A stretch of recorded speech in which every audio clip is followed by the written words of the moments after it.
احسان ہمارے ہی گاؤں کا رہنے والا تھا۔ سیلاب سے تباہی میں اس کا گھر بار، ماں باپ اور ان کا مال و اسباب سبھی سیلابی ریلے کی نظر ہو گیا۔ خدا کی قدرت کے احسان جو اس وقت 12 برس کا ایک کمسن لڑکا تھا، کسی طرح امدادی کارکنوں کے ہاتھ آ گیا۔ انہوں نے اس کو کشتی میں ڈال لیا اور احسان کی جان بچ گئی۔ جان تو بچ گئی لیکن اس کا اب اس دنیا میں کوئی نہ رہا تھا۔ ان دنوں میرے شوہر اس امدادی ٹیم کے نگران تھے جو سیلابی ریلے کے پانی میں بہتے ہوئے لوگوں کی جانیں بچانے کا کام کر رہے تھے۔ وہ احسان کو گھر لے آئے اور مجھ سے کہا کہ اس بچے کے والدین کو سیلاب کا تند پانی نگل گیا ہے اور یہ ہمارے ہی گاؤں کا بچہ ہے، اب تم ہی اس کی دیکھ بھال کرو گی۔ ہماری بھی اولاد ہے، اس نیکی کے بدلے ہماری اولاد بھی بخیر و عافیت رہے گی۔ میں نے احسان کی معصوم صورت پر نگاہ کی اور اس کی دیکھ بھال کا ذمہ لے لیا۔ وہ گاؤں کے اسکول میں 6ٹھی جماعت کا طالب علم تھا۔ ہم نے اس کو 7ویں میں اسکول داخل کروا دیا اور جو ماسٹر صاحب میرے بچوں کو ٹیوشن دینے آتے تھے وہی اسے بھی پڑھائی میں مدد دینے لگے۔ اس طرح اس نے میٹرک پاس کر لیا تو سہیل نے اس کو ایک ٹیکنیکل انسٹیٹیوٹ میں داخل کرا دیا، جہاں سے اس نے الیکٹریشین کا 2 سالہ کورس مکمل کر کے ڈپلومہ حاصل کر لیا۔ میرے شوہر کو نزدیکی شہر میں ایک ملٹی نیشنل کمپنی میں ملازمت مل گئی کیونکہ وہ انجینئرنگ کی ڈگری رکھتے تھے۔ ان کو کمپنی نے اس شعبے کا انچارج بنا دیا جو ملکی لیبرز کو بیرون ملک بھجواتی تھی۔ احسان ڈپلومہ حاصل کر چکا تھا۔ ہمیں اپنے بچوں کے ساتھ اس کے مستقبل کی بھی فکر تھی۔ ہمارے بچے تو اب شہر کے کالج میں پڑھ رہے تھے لیکن احسان مزید پڑھائی تو جاری نہیں رکھ سکتا تھا۔ میری بچیاں بڑی ہو گئی تھیں، اس لیے ہم نے اسے سرونٹ کوارٹر رہنے کے لیے دے دیا۔ احسان ایک شریف طبیعت اور سیدھا سادہ نوجوان تھا۔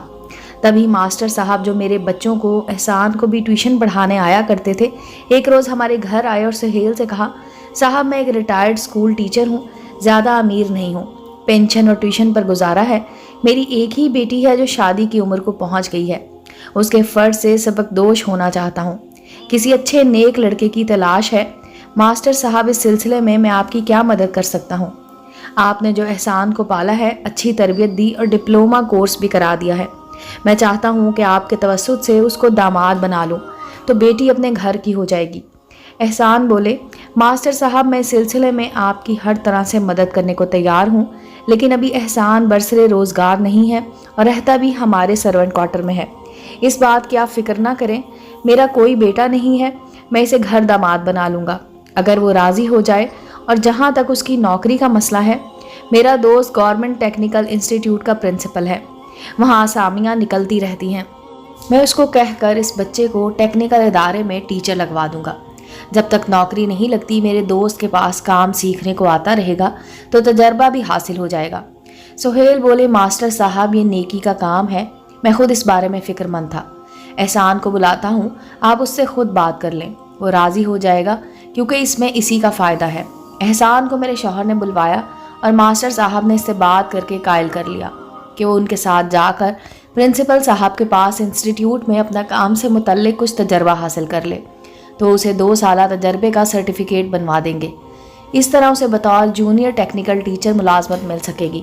احسان کو بھی ملازمت کی آرزو تھی، وہ ماسٹر صاحب کے ساتھ چلا گیا اور اس نے ایک اچھے پرائیویٹ ٹیکنیکل انسٹیٹیوٹ جا کر تھوڑے معاوضے پر اس تجرباتی ملازمت کو قبول کر لیا۔